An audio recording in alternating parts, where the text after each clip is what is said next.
fire was dying, and Arya didn't have the energy to gather more wood. She'd been walking for 3 days since the banishment, her feet blistered and bleeding, her body weak from hunger and exhaustion.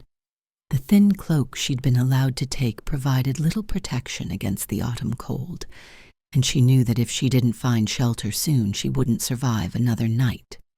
But there was no shelter, only endless forest, stretching in every direction, dark and unforgiving. So she'd stopped in a small clearing, built a pathetic fire from damp twigs and dead leaves, and sat with her back against a fallen log, waiting for whatever would come.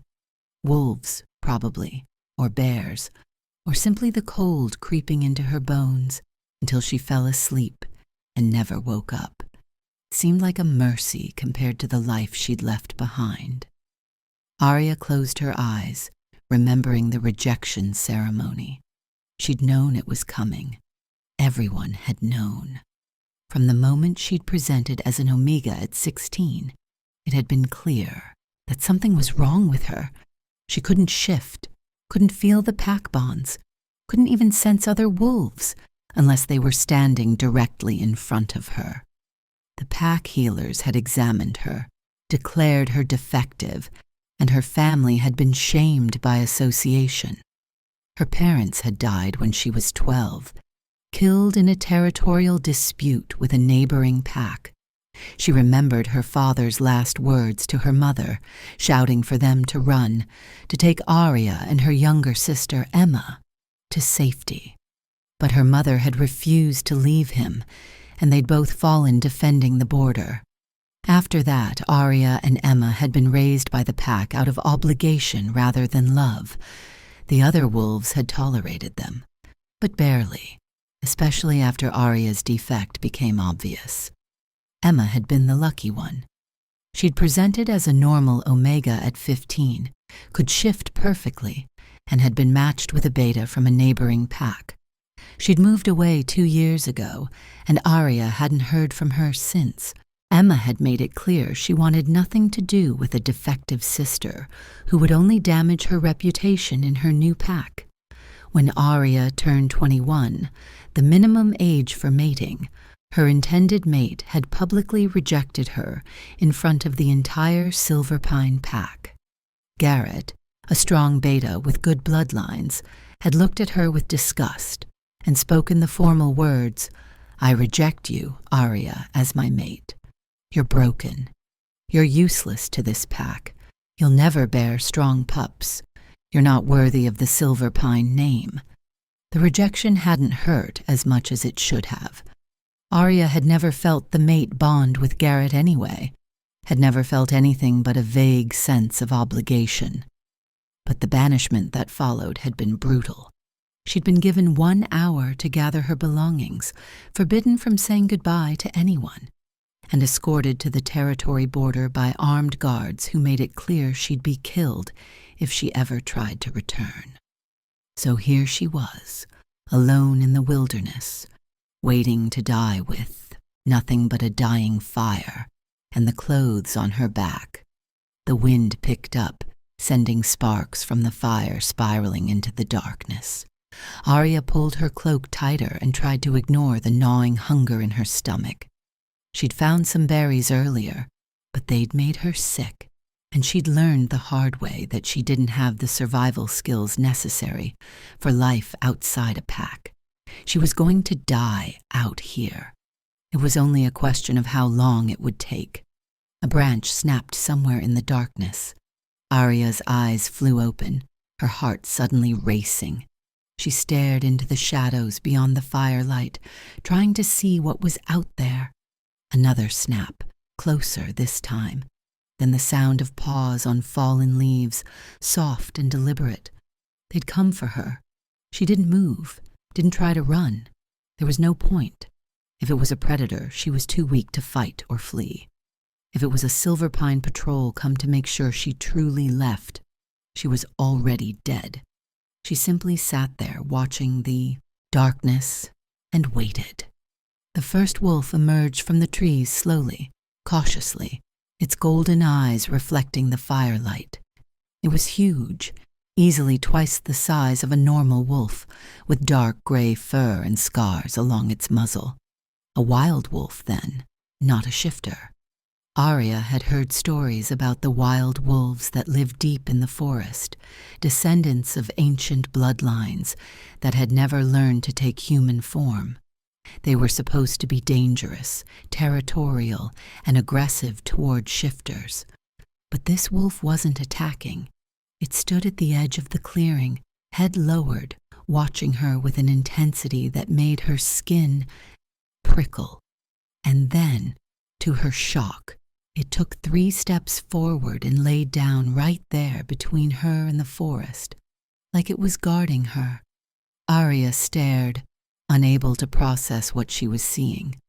Wild wolves didn't behave this way. They didn't approach fires. They didn't lie down near strangers.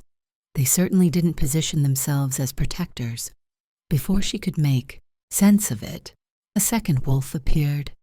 This one was lighter in color, almost silver, with intelligent amber eyes. It looked at the first wolf, then at Arya, and seemed to make a decision. It walked calmly to the opposite side of the fire and laid down, mirroring the position of the first. Then came a third, and a fourth, and more, emerging from the darkness, one by one, each taking a position around the clearing until Arya was surrounded by a ring of wolves. She counted them in stunned silence. 20.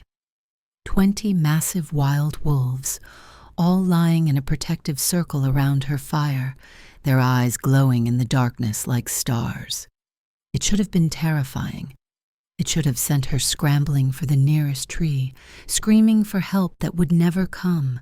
But instead, Arya felt something she hadn't felt in years: safety, warmth, connection.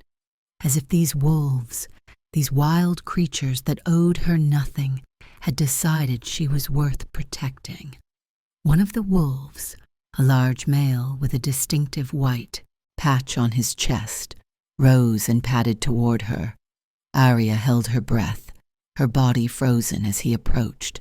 He stopped just inches away, close enough that she could feel the heat radiating from his body, and lowered his massive head until his nose was level with her face. They stared at each other for a long moment. Then slowly, the wolf pressed his forehead against hers. The sensation that flooded through Arya was indescribable. It wasn't a pack bond, not like the ones she'd heard described. It was something older, deeper, more primal. She could feel the wolf's emotions, his curiosity, his recognition, his absolute certainty that she belonged here with them, under their protection. And underneath it all, a single word echoed in her mind, spoken in a voice that wasn't quite human and wasn't quite animal.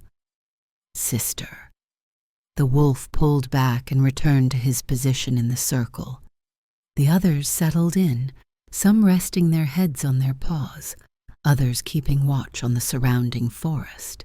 And Arya sat there trembling, trying to understand what had just happened. She was a wolf speaker. The realization hit her like a physical blow. She'd heard whispers of them in old stories her grandmother used to tell back before her parents died. Grandmother had been the pack's keeper of legends, and she'd told Arya and Emma tales about rare individuals who could communicate with true wolves, who could command them, who were revered by ancient packs as blessed by the moon goddess herself. But grandmother had died shortly after their parents, her heart broken by the loss of her son, and the stories had died with her. Arya had always thought they were just legends, myths. They weren't supposed to be real, except it was real, because she could feel them now. All 20 wolves, their emotions and thoughts brushing against her consciousness like gentle waves. They weren't here by accident. They'd felt her presence, recognized what she was, and come to protect her, because that was what wolves did. They protected their own. Tears began to stream down Arya's face. For the first time since her rejection, since her banishment, since her entire miserable life in a pack that had never wanted her, she felt like she belonged somewhere, not with the shifters who'd cast her out, with these wild, beautiful creatures who'd accepted her without question. She fell asleep that night, surrounded by wolves, warmer and safer than she'd ever been in the Silver Pine Pack. When morning came, the wolves were still there. They rose with the sun, stretching and shaking out their fur, but none of them left.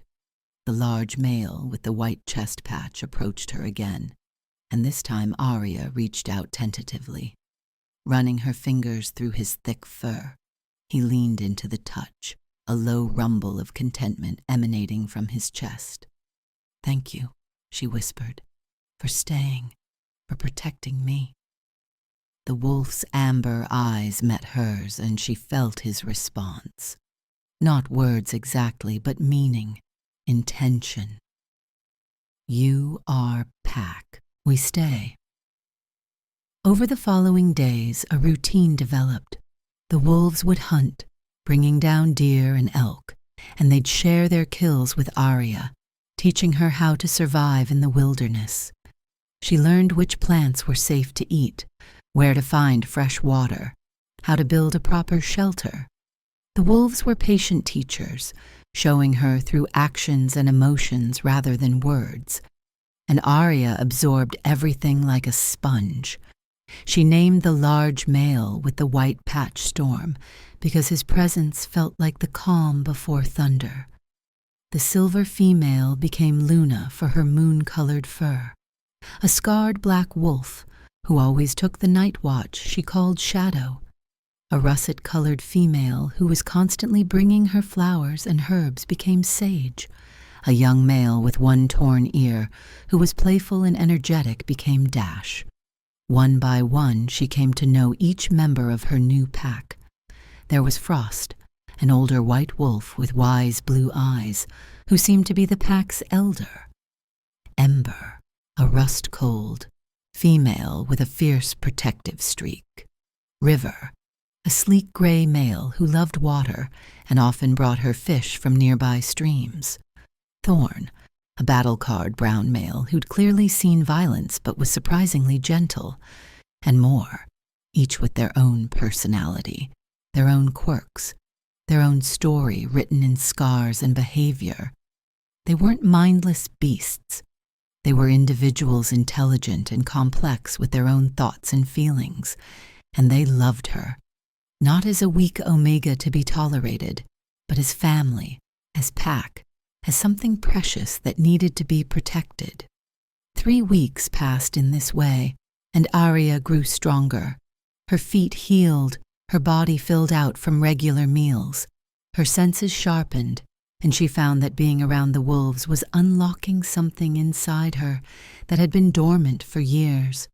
She still couldn't shift into wolf form, but she could feel the forest now, could sense other creatures moving through it, could hear things that normal human ears would miss. She was becoming what she'd always been meant to be, not a broken omega, a wolf speaker.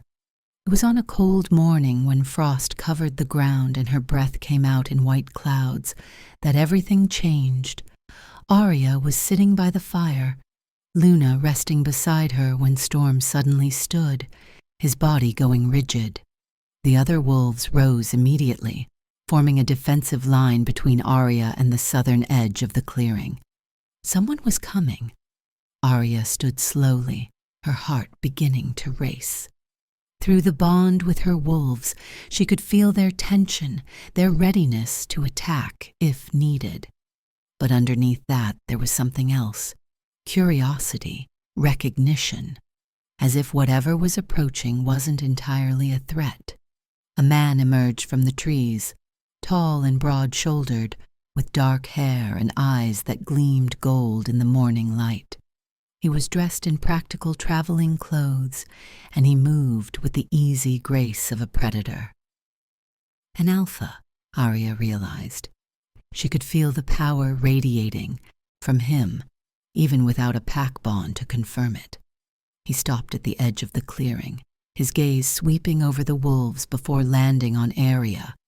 For a long moment he said nothing, just stared at her with an expression she couldn't read. Then he bowed, actually bowed like she was someone important. "Forgive the intrusion," he said, his voice deep and controlled. "My name's Magnus. I'm Alpha of the Ironwood Pack, and I've been searching for you for a very long time."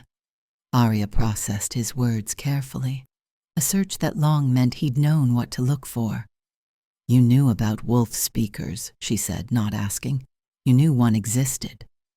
"I did," Magnus confirmed, seeming pleased she'd grasped it quickly. "You're not nobody, Arya. You're a wolf speaker, one of the rarest gifts the moon goddess can bestow. And if the rumors I've been hearing are true, you're the first one to emerge in over a century." He took a step forward and Storm growled low in his throat. A warning. Magnus stopped, immediately, raising his hands in a peaceful gesture.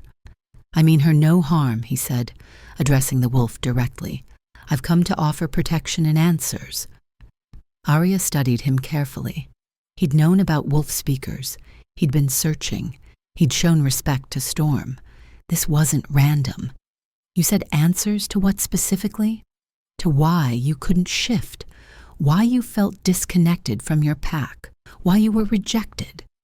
Magnus's golden eyes were intense, focused entirely on her. Wolf speakers don't shift because their gift is to walk between worlds, human and wolf, tame and wild. You're a bridge, a translator, a guardian of the old ways. Your former pack rejected you because they didn't understand what you are. But I do. Arya felt her throat tighten with emotion. All her life she'd been told she was broken, useless, a mistake of nature. And now this Alpha, this stranger, was telling her she was something else entirely. Something valuable. But she'd learned to be cautious of offers that seemed too generous. "What do you want from me?" she asked directly. "I want to offer you a place in my pack," Magnus said, "not as an Omega, as a wolf speaker, as someone who can help us reconnect with the wild wolves, who can teach us the old ways that have been lost. The Ironwood Pack values tradition, history, and gifts like yours. You'd be honored among us, protected, free to live as you choose." It sounded too good to be true. Arya had learned the hard way that when something seemed too good to be true, it usually was. "And what would you get in return?" she asked. Magnus smiled, a small knowing curve of his lips. "Honestly, a stronger pack. Wild wolves are powerful allies, and if you can speak to them, negotiate with them, we'd have an advantage that no other pack possesses. But more than that, I'd get the satisfaction of knowing that a rare gift is being nurtured instead of wasted. I don't like seeing potential destroyed by ignorance." Storm moved to Arya's side, pressing against her leg. Through the bond, she felt his assessment of Magnus. The Alpha was telling the truth. He meant what he said, but the choice was hers. Arya looked around at her wolves, at the clearing that had become her home, at the simple life she'd built in just 3 weeks. She could stay here, live wild, survive on her own terms. It would be hard, especially when winter came, but it would be free. Or she could take a chance. Trust this Alpha. See if there was a place for her among shifters after all. "If I come with you," she said slowly, "the wolves come too, all of them. They're my pack now, and I won't abandon them." Magnus nodded without hesitation. Agreed. In fact, having them nearby would be ideal. There's territory adjacent to Ironwood lands that's unclaimed. We could establish it as a sanctuary for wild wolves under your protection. They'd be safe there, and you could visit whenever you wish. It was a good offer, more than good. It was everything she could have hoped for and more. But Arya had been burned before by promises that turned to ash. She needed more than words. "Prove it," she said. "Prove you value what I am. Swear an oath to the moon goddess that you'll never try to force me to shift, that you'll never punish me for being different, and that you'll protect my wolves as you would your own pack members." Magnus's expression turned serious. He dropped to one knee, placing his right hand over his heart, and looked up at the sky, where the moon still lingered faintly in the morning light. "I, Magnus of the Ironwood Pack, swear by the moon goddess who watches over all wolves that I'll honor Arya, the wolf speaker. I'll never force her to be anything other than what she is. I'll never punish her for her gifts, and I'll protect the wild wolves under her care, as I would my own blood. May the goddess strike me down if I break this oath." The air seemed to shimmer around him as he spoke, and Arya felt the weight of the oath settle into place like a physical thing. It was real, binding. He couldn't break it without facing divine consequences. Slowly, she nodded. "Then I accept your offer, Alpha Magnus. I'll come to Ironwood, but know this. If you betray me, if you betray my wolves, I'll leave, and I'll take every wild wolf in this territory with me. You'll have made an enemy that no pack can defend against." Magnus rose, and there was respect in his eyes. I'd expect nothing less. "Come, let's go home." The journey to Ironwood territory took 2 days, with Arya riding on horseback while her wolves loped alongside. Magnus had brought supplies and equipment, suggesting he'd been confident she'd agree to come. It should have annoyed her, but instead she found it oddly reassuring. He'd prepared, he'd planned, he took her seriously. During the journey, Magnus told her more about his pack and why he'd been searching for a wolf speaker. His grandmother, Elena, had been the last known wolf speaker in the Northern Territories. She died 30 years ago, long before Magnus was born, but her legend had shaped his entire life. She could command entire armies of wild wolves, Magnus explained as they made camp the first night. She negotiated peace between warring packs. She was revered, loved, and irreplaceable. When she died, something vital was lost from our pack, a connection to the natural world that we've been trying to reclaim ever since. He poked at the fire, his expression distant. "My father told me stories about her, how she'd sing to the wolves and they'd come running, how she could sense danger through them, protect the pack from threats we'd never see coming, how she taught that shifters and wild wolves were meant to work together, not fear each other." "Your father," Arya said carefully. "He's not Alpha anymore." "He died 5 years ago," Magnus said, "protecting the pack from a rogue attack. I became Alpha at 23, younger than I should have been. And the first thing I did was access the old records, the genealogies that track rare bloodlines. That's when I found the references to wolf speakers, to your grandmother's line." Arya sat up straighter. "You knew about my grandmother." "I knew she was a legend keeper in Silverpine Pack," Magnus said. "I knew she'd been friends with my grandmother, Elena, that they'd exchanged letters about the old ways, and I knew that her granddaughter had presented as Omega at 16 and couldn't shift. The pieces fit." "So you've been watching me for 5 years, Arya said, and it should have felt invasive, but somehow it didn't. He'd been looking for someone like her, not stalking her specifically. "I've been waiting," Magnus corrected, "hoping that when the time came, when you needed help, I'd be there. When I heard about your rejection and banishment 3 days ago, I came immediately. I just didn't expect to find you'd already awakened your gift." That night, Arya slept surrounded by her wolves, with Magnus keeping watch on the other side of the fire. She could feel his eyes on her occasionally, not threatening, but protective, and something in her chest warmed at the realization that she had more than just wolves looking out for her. Now, when they finally arrived at the Ironwood compound, Arya was stunned by what she saw. It was nothing like Silver Pine. Instead of a single central building surrounded by cabins, Ironwood was a collection of structures built into and around massive oak trees, connected by rope bridges and wooden walkways. It looked like something out of a fairy tale, organic and beautiful, and completely in harmony with the forest. The pack members who came out to greet them were equally surprising. They didn't recoil from the wild wolves or look at Arya with disgust. Instead, they bowed respectfully, murmuring words of welcome, their eyes filled with curiosity rather than judgment. Arya is a wolf speaker, Magnus announced to the gathered crowd. She and her companions are under my personal protection.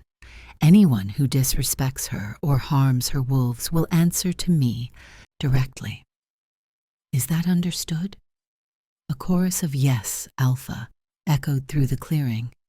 Magnus led Arya to a dwelling built into the branches of an ancient oak, with windows that looked out over the forest, and a large balcony where her wolves could rest. It was beautiful, comfortable, more than she'd ever dared to hope for. "This is yours," Magnus said, "for as long as you want it. No conditions, no expectations beyond what you choose to give." Arya walked through the space, running her fingers along the wooden walls, hardly able to believe this was real. Storm followed her inside, sniffing around, and then laid down near the fireplace with a satisfied huff. Luna joined him, followed by Shadow and Sage, each finding their preferred spot. "They approve," Arya said with a small smile. "Good," Magnus replied. "Now there's something I need to tell you, something I haven't mentioned yet because I didn't want to influence your decision." Arya turned to face him, curious rather than wary now. She'd come to realize over the past 2 days that Magnus was straightforward in his dealings. If he'd held something back, there was probably a good reason. "I'm unmated," he said carefully. "And when I saw you in that clearing surrounded by 20 wild wolves who die to protect you, I felt something I've never felt before, the pull of a mate bond." Arya's breath caught. "That's not possible. I was rejected. The bond was severed. You were rejected by someone who was never your true mate. Magnus said the goddess doesn't make mistakes. Arya Garrett was never meant for you. But I think I might be." He took a step closer and Arya felt it then. The unmistakable warmth of a mate bond, tentative and new, but undeniably real. It was nothing like the empty obligation she'd felt with Garrett. This was fire and recognition and a sense of rightness that made her chest ache. "I'm not asking you to accept it right now," Magnus said quickly. "I'm not asking for anything except time. Time for you to heal from your rejection. Time for you to settle into your new life. Time to decide if you want this, if you want me. But I needed you to know the truth. I needed you to understand that my search for you wasn't just about duty or tradition. It was destiny." Arya stood there overwhelmed by everything that had happened in the past month. From rejected and banished to wolf speaker and potential mate to an alpha. It was a lot to process. But as she looked at Magnus, at the sincerity in his golden eyes, and felt the mate bond humming softly between them, she realized something important. She didn't have to decide everything right now. She could take her time. She could learn. She could grow into this new life at her own pace. "I need time," she said finally. "But I'm not saying no. I'm saying let me see who I am first. Let me become the wolf speaker I was meant to be, and then maybe we can explore this bond." Magnus smiled, genuine and warm. "That's all I ask. Take all the time you need, Arya. I'll be here when you're ready." Months passed, and Arya flourished in Ironwood. She worked with the wild wolves, establishing the sanctuary that Magnus had promised, creating a safe haven where they could live without fear of hunters or rival packs. The territory was perfect with dense forest, clean streams, and plenty of prey. Her wolves thrived there, and word began to spread. Other wild wolves, lone survivors, or small packs that had been driven from their homes, began to arrive, seeking sanctuary under the wolf speaker's protection. Arya learned the old languages from the pack's elder, a woman named Vera, who'd been friends with Magnus's grandmother, Elelena. Vera taught her the ancient songs, the rituals that had been passed down through generations of wolf speakers, the ways to deepen her connection with the wild wolves and expand her abilities. "Your grandmother knew these songs," Vera told her one afternoon as they sat in the Ehlers' dwelling. "Elena taught them to her when they were young. Your grandmother sang them to you when you were a child, didn't she?" Arya's eyes widened. "I remember. She'd sing me to sleep with strange words I didn't understand. I thought they were just lullabies." "They were teaching songs," Vera explained, "embedding the knowledge in your mind so that when your gift awakened, you'd already know the foundations. Your grandmother was preparing you, protecting you even when she couldn't tell you the truth." The realization brought tears to Arya's eyes. Her grandmother had tried to give her the tools she'd need to survive, had loved her enough to plant seeds that would bloom years after she was gone. As the months passed, Arya also discovered that her wolf speaker abilities extended beyond just wild wolves.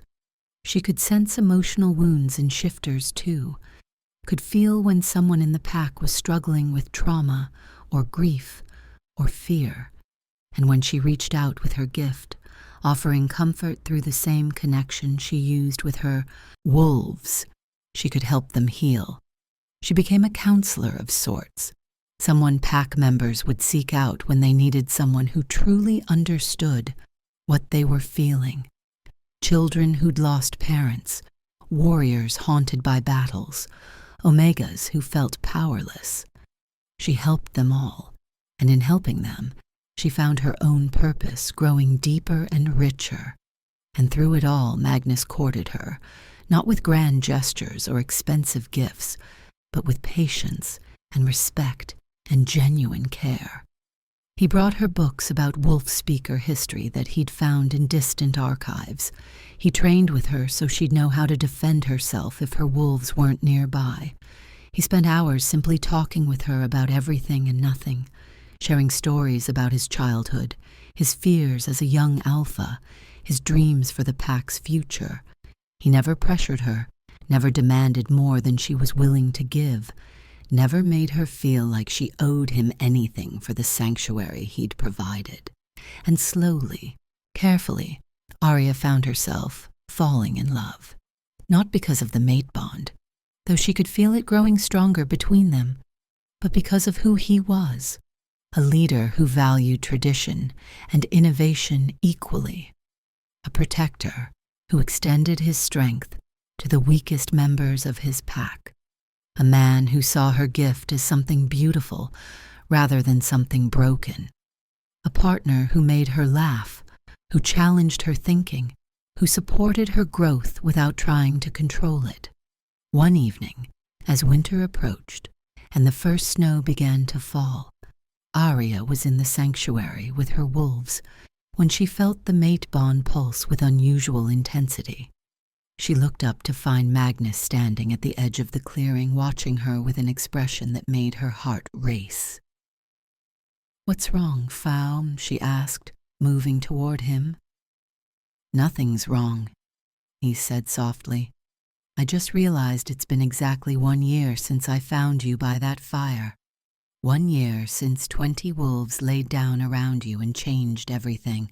Arya smiled, remembering that night.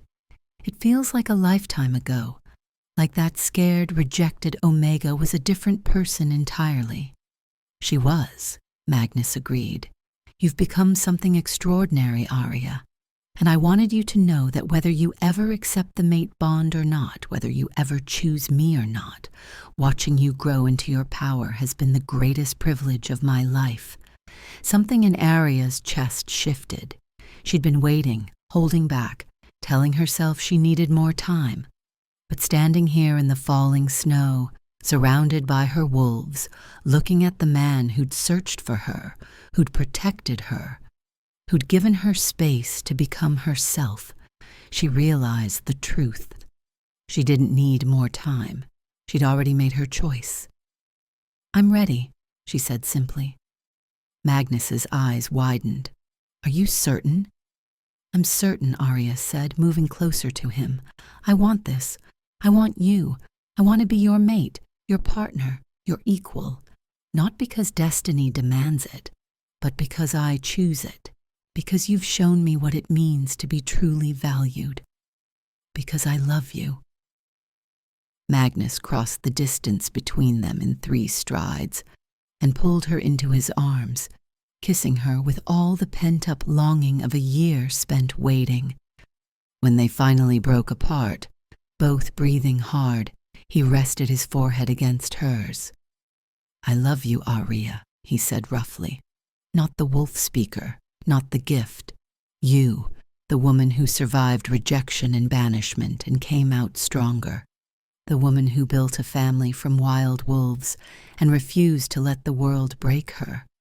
You're magnificent, and I'll spend the rest of my life making sure you never forget it. I love you too, Arya whispered, and I'll spend the rest of my life helping you build a pack that values gifts like mine. A pack where no one is cast out for being different. Around them, her wolves began to howl, a chorus of celebration that echoed through the forest. Storm padded forward and pressed his massive head against both of them, his approval radiating through the bond. One by one, the other wolves joined in, creating a circle around the couple, blessing their union in the old way. The mating ceremony was held 2 weeks later, on the night of the winter solstice, under a full moon that seemed to shine just for them. Both shifters and wild wolves attended, filling the clearing near Arya's dwelling. Storm, now recognized as the alpha of the wild wolf sanctuary, stood beside Arya as she and Magnus exchanged vows. I, Arya, wolf speaker and Luna of Ironwood, take you, Magnus, as my mate, she said, her voice clear and strong. I vow to stand beside you, to share your burdens, to celebrate your victories. I vow to help you build a pack that honors the old ways while embracing the future. I vow to love you, not because fate chose you, but because I choose you every day for the rest of our lives. Magnus's voice was rough with emotion as he made his vows.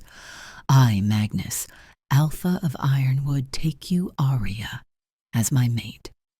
I vow to protect you, to honor your gifts, to support your growth. I vow to build with you a pack where every wolf, shifter, and wild alike is valued for what they are. I vow to love you not because you saved my pack's connection to the old ways, but because you saved me, showed me what it means to lead with heart as well as strength. When Magnus marked her, claiming her as his mate before the entire pack, the bond between them blazed like a star. Arya felt it settle deep in her chest, warm and permanent and perfect. She was no longer a rejected Omega. She was a wolf speaker, a Luna, a bridge between worlds, and she was exactly where she belonged. The celebration lasted long into the night, with shifters and wolves mingling in a way that hadn't been seen in generations. Arya watched it all with wonder, seeing the future she and Magnus would build together. A pack that honored gifts in all their forms, a sanctuary that would grow to protect not just wild wolves, but any creature that needed refuge.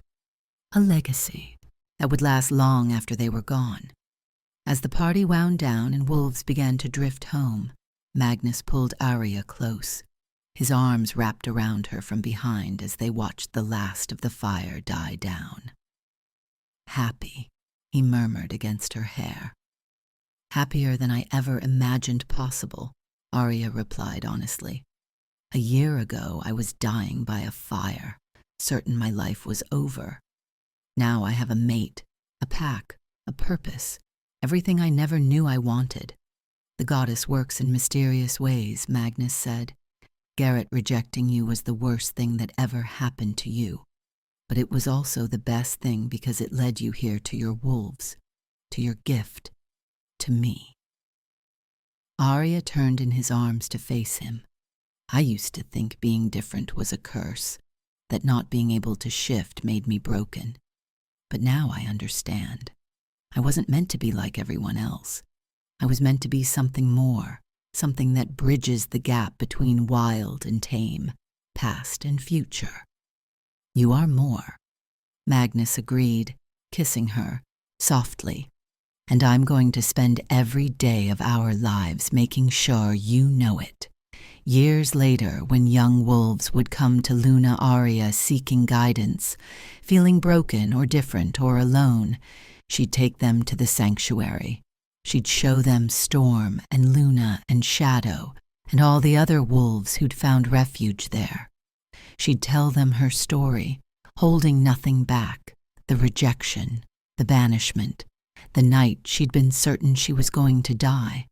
And then she'd tell them about the 20 wolves who'd lay down around her like a nest, who'd recognized what her own pack couldn't see, that she was blessed, that she was valued, that she was exactly what the world needed. "Your pack doesn't define your worth," she'd tell them. The same words she'd wished someone had told her years ago. "Your inability to fit into someone else's expectations doesn't make you defective. Sometimes the greatest gifts come in forms that others don't understand. Trust in the moon goddess. Trust in yourself. And know that somewhere out there, your true pack is waiting to find you. You just have to survive long enough to meet them. And if some young Omega listening felt their hope rekindling, if they left the sanctuary standing a little taller, believing for the first time that maybe they weren't broken after all, then Arya knew she'd fulfilled her purpose. She'd become the person she'd needed when she was lost and alone. She'd become the wolf speaker who didn't just communicate with wolves, but who helped lost souls find their way home. If you enjoyed this story, please subscribe to the channel for more werewolf romance tales, alpha kings, rejected mates, and powerful Omega stories. Hit the notification bell so you never miss an upload. Leave a comment below telling me what you thought of Arya and Magnus's story and what kind of werewolf stories you'd like to see next. Your support means everything and helps me create more content like this. Thank you for reading, and I'll see you in the next